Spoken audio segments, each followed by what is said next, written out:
дълги години България несъмнено е една от най-предпочитаните ловни дестинации в Европа. Не само божествената ни природа, но и качеството на ловните трофеи, съхранените традиции и гостоприемството на хората карат любителите на ловните преживявания да се потопят отново в магията на красивата Странджа планина.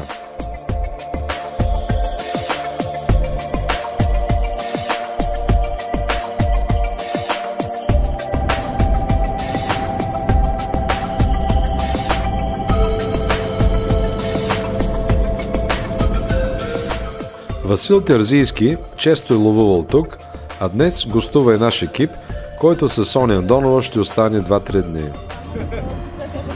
Над 600 грама. И какво казваш, тия планини ще бъдат наши от отдел? Да. А миналата година, дето лисицата с прасенцето в устата там зад ония бе отзад. Това беше много уникално нещо. Пожелавам ти вълк с глиган в устата. Много благодаря.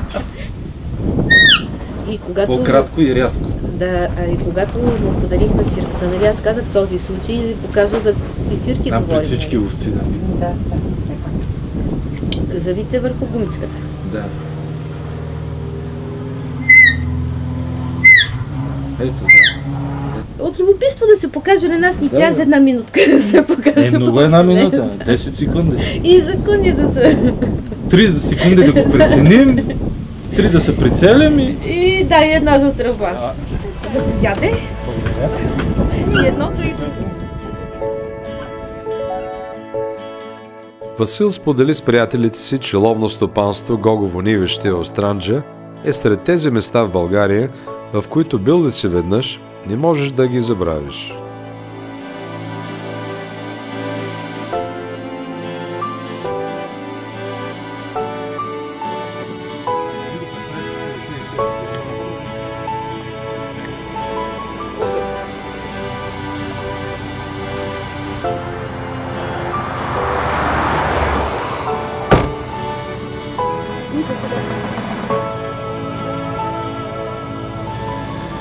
Ако ми е замъглена на мен.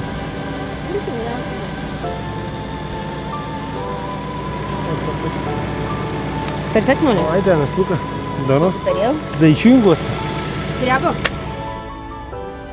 Ловното стопанство е разположено в природен парк Странджа. Спокойствието и действената природа пазят естествените местообитания на благородния елен, сърната, дивата свиня.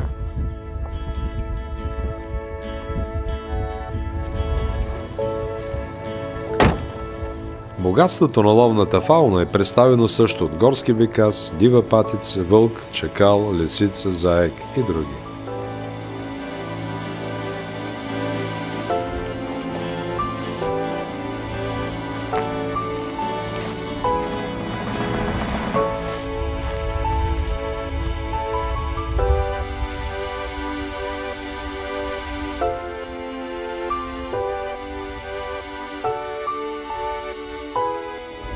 Казвам се Никола Мешков, концесионер съм на ловно стопанство Гогово и нивище.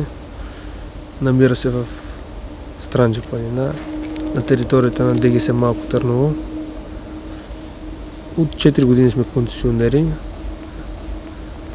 Съвсем нови. Съвсем нови, да. А ти си най-младият концесионер в нашата държава. Да, за мое голямо щастие. Аз съм най-младият концесионер. Полагаме така доста усилия за развитието и опазването на дивеча. По принцип при нас има благороден елен, сарандрак и дива свиня. От хищниците, всички хищници, които се срещат на територията на България, с изключение на мечката. При нас няма мечка, но общо взето най-вече има диви прасета, елени и сърни.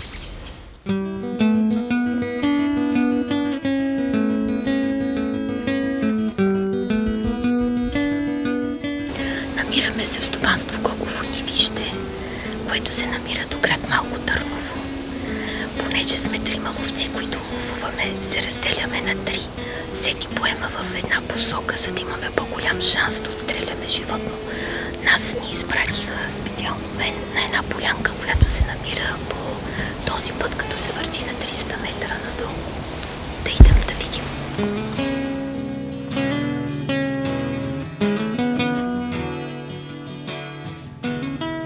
Тази разнообразна със свой ландшафт, различни надморски височини и видово многообразие територии от общо над 2000 хектара, дава ни повторима в България възможност да се ловуват целогодишно, както и да се съчетае лов на едър и дребен дивеч в рамките на един ловен ден, при коренно различни природни и метеорологични условия.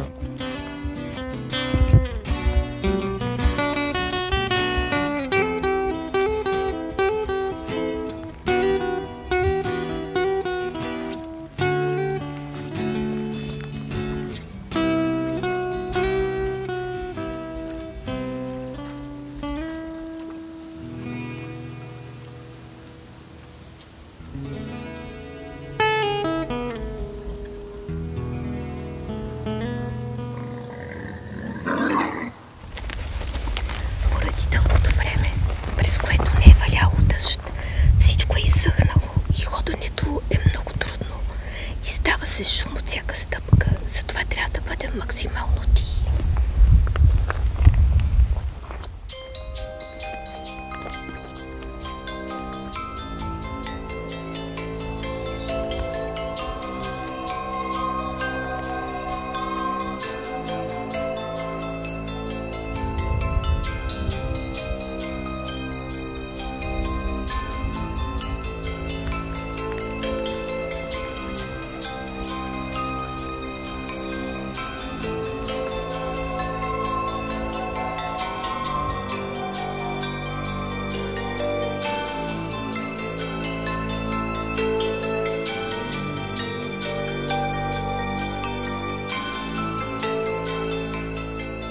Една невероятна красота българска.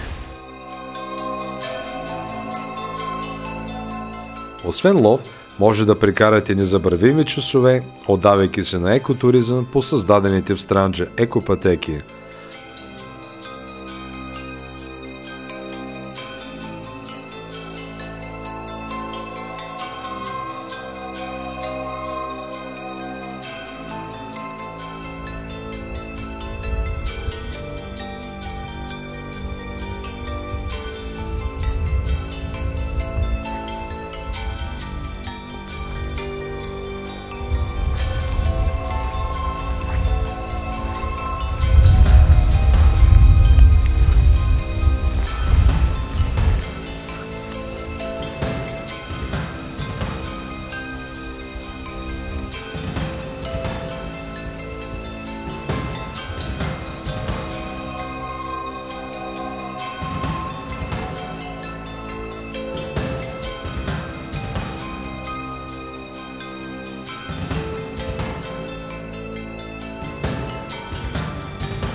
Първият ловен ден оператор успя да лови само няколко групи животни, които необезпокоявани си пасяха спокойно на недалечно разстояние.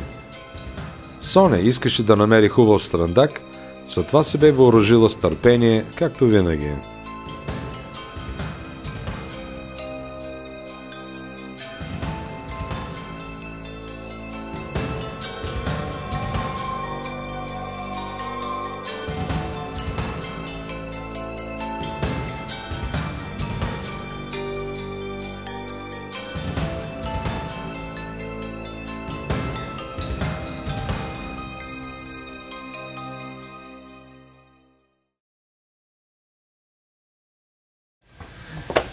Да имаш предупредния успех.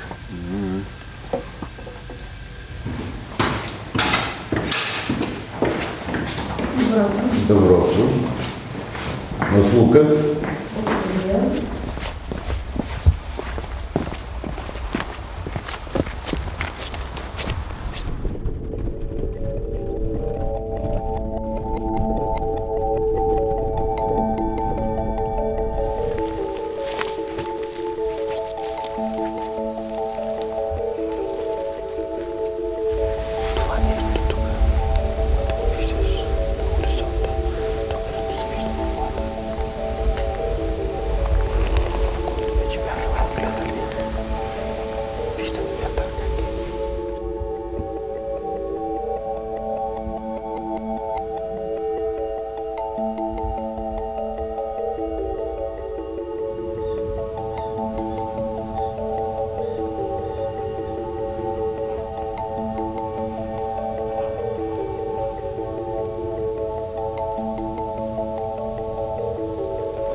снощи нямахме късмет да ни се появи животно за отстрел.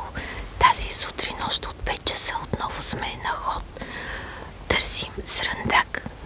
Собственикът и нашият водач каза да вървим по тази пътека и да търсим отляво или отясно, където има река, да бъдем в готовност да излезат някакви срандаци. Затова отиваме натам.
На вторият ловен ден Соня и оператора Хари обикаляха пак за срандаци, но късмет извади само колегата Васил Терзийски. На ръба на една поляна той изчака да излезе в срандак и го повали с точен изстрел.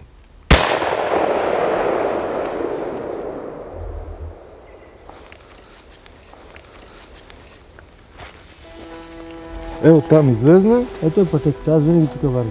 Да. И имам поглед върху... Аз виж как усетих, тук си застанах и аз. Ето миналата седмица снимах кошута, отгоре излезе, така, стигна до там. Завъртя вътре.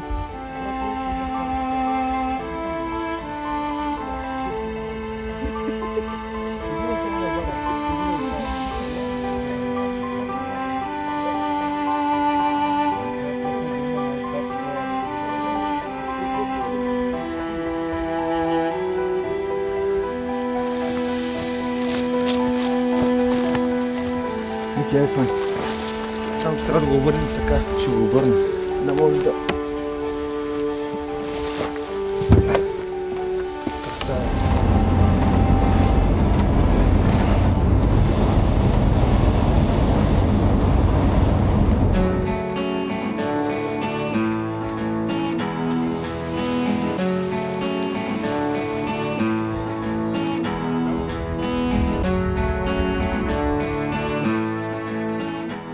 Първото селище на мястото на днешно Малко Търново е Тракийско. При византийският император Константин местността се развива културно и икономически поради близостта си със столицата на Византия.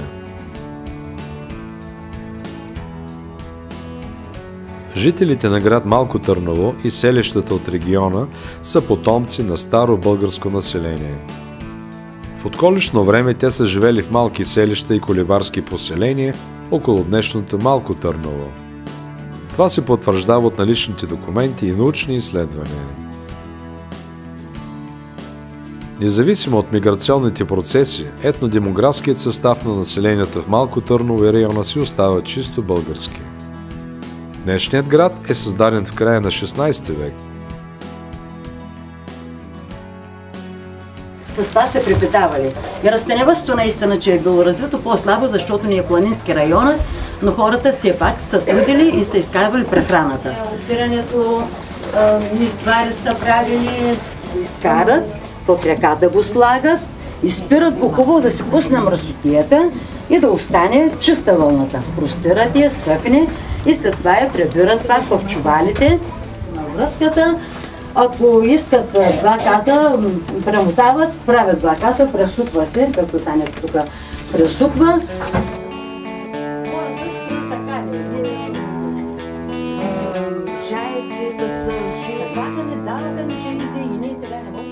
В първата половина на 19 век населението на града достига 3500 жители.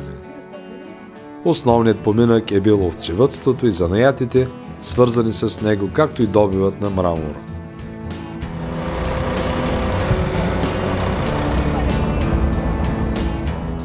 След сключването на Берлинския договор, градът остава в пределите на Османската империя. От 1913 година Малко Търново е отново на територията на България. В околностите му се намират множество археологически находки от особена важност, свързани с траките. Според редица известни изследователи на това място, съществува селище от дълбока древност, за което предполагат откритите находки от различни епохи. Целият район около Малко Търново е осеян с долмени, некрополи, гробници и древни светилища, които заслужава да бъдат видени. Много интересни за посетителите са двете куполни тракийски гробници край града.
Вечерта имаше също перфектни попадения по две лисици.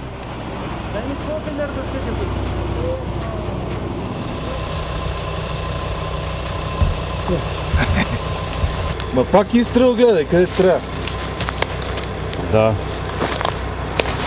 Ушите гръмнаха ли? Аз ви запуших. Запуших, нали? Аз един път съм патил.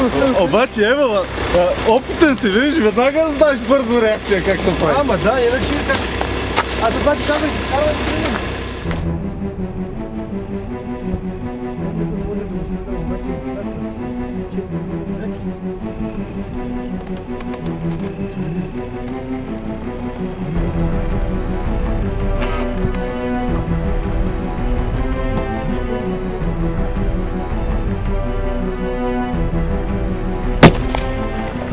Събори го, Събори ли?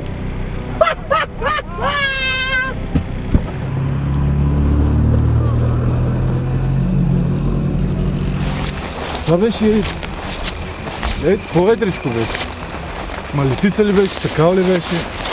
Главата на лисица ми храни.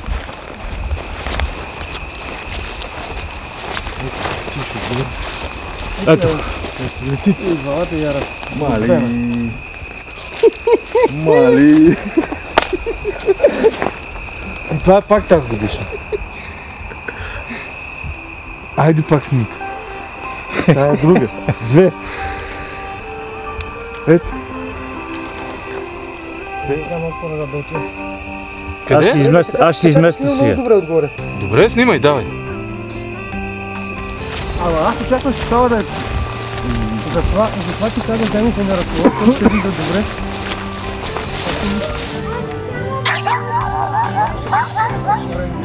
Казвам да, Хайде тук и сега тук е забълна, като говорихме. То се чува, да им чухте ли? Чухме, да, ама и той даже го засне и изтрил направо в главата. За дните, през които ловувахме в ловно стопанство Гогово нивище, не можахме да отстреляме срандак. Затова си запазваме правото да посетим отново стопанството, да разберем новини за него. Надявам се да имаме късмет при наше следващо посещение да направим пак един хубав ловен излет.